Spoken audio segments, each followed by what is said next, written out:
Hi, this is Steph with Belladonna Dyes, and today we're going to make a shirt that's inspired by the American flag.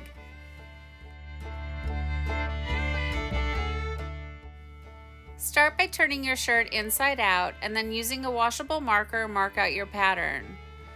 I made this first line, and then after looking at it, I thought it was just a little too close up to the neckline, so I went down about another inch and a half, and I marked out a second line.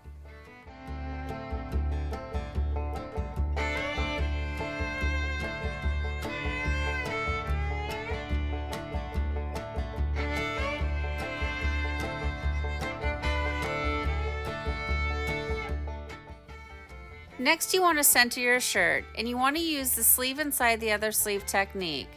And that means you want to put the sleeve inside the other sleeve and then bring the front of the shirt and the back of the shirt together for symmetry.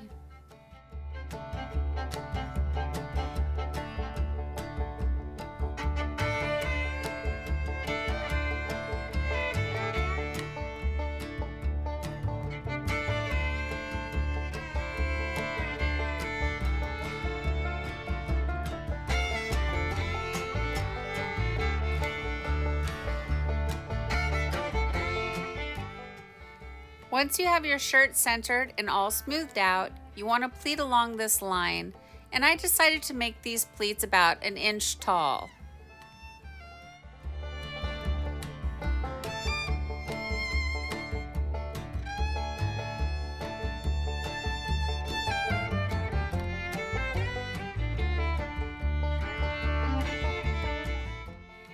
Once it's pleated up, I decided that I wanted to use sinew because I don't want the blue and the red and the white to bleed together. So you're going to wrap your sinew around a couple of times and then pull it tight, and then wrap it around a few more times and continue to pull it tight. And this Sinew Puller, I got it from Nikolay. I don't even know if I'm saying his name right, you guys, but you can find him on Facebook, or if you really want to know, ask me and I'll get you hooked up with him. This Sinew Puller is awesome.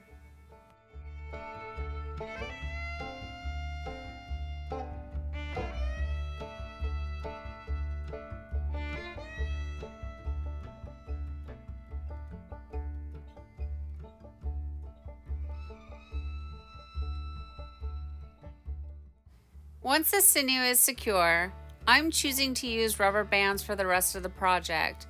And the rubber bands that I'm using for the majority of it are little baby hair ties, and I picked them up at Walmart.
For this back part, you want to continue to pleat it, and then I'm going to attempt a ripple.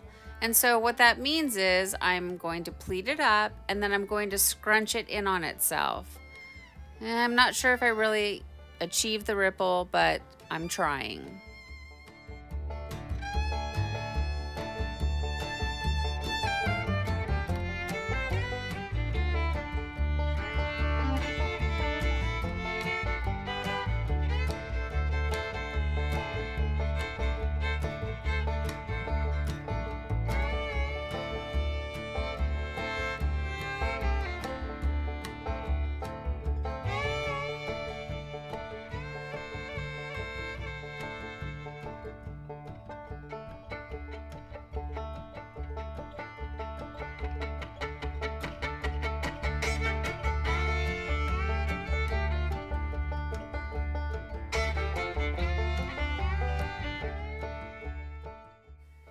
Now it's time for the fun part. We get to add the dye.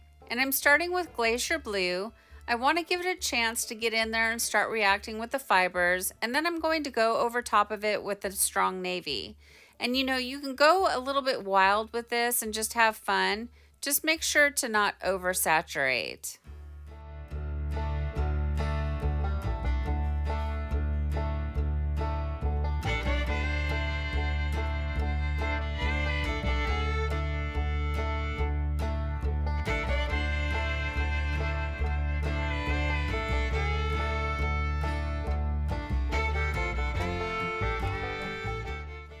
When adding the red dye, I only wanted to go about halfway down through the thickness of the shirt, because if you go too much with it, you're just going to have a red shirt, and I'm trying to achieve white stripes.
I let the project rest for about 5 minutes, and then I came back and I flipped it over.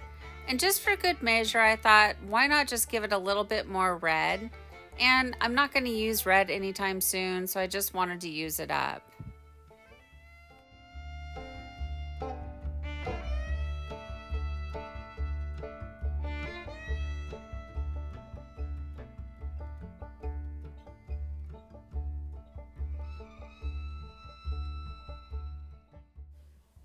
For this shirt, I'm using the pariah method, and I'm not 100% sure who came up with the pariah method, but I learned it from reading a file that Kenny, the Kenny style shirts. Kenny wrote it, and it's in a Facebook group, and I couldn't tell you which Facebook group it's in, but he explains it all. But let me break it down for you. What I did was I put 1 cup of water into the microwave, and I got it up to 170 degrees.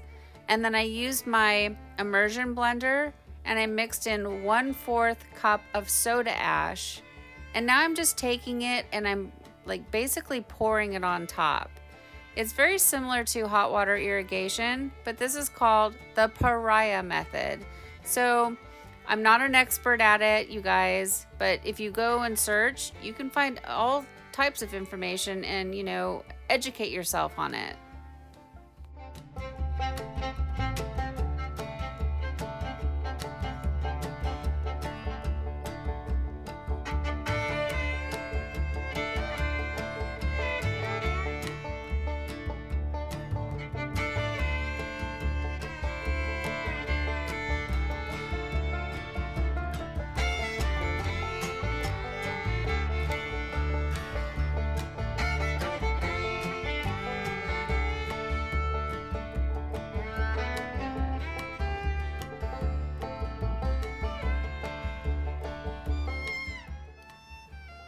This shirt ended up sitting for about 10 minutes because I needed to come and set up the camera for the rinse out.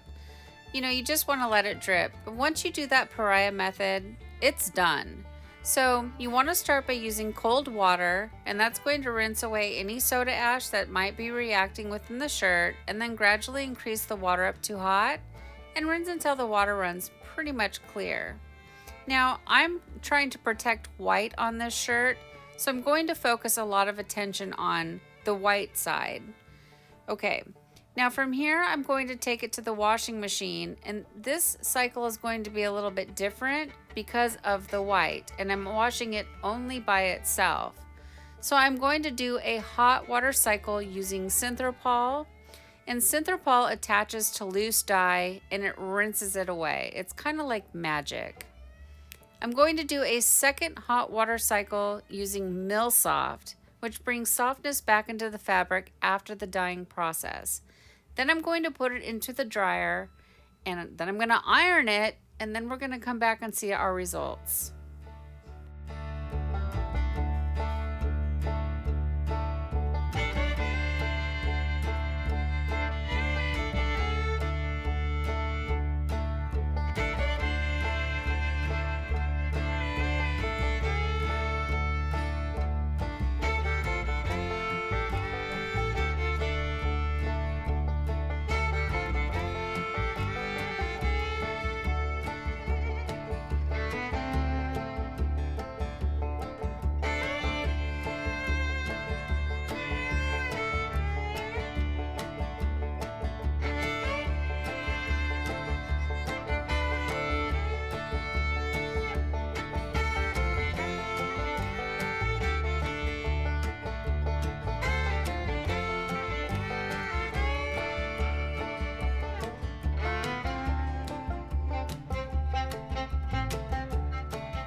Well, here it is, guys.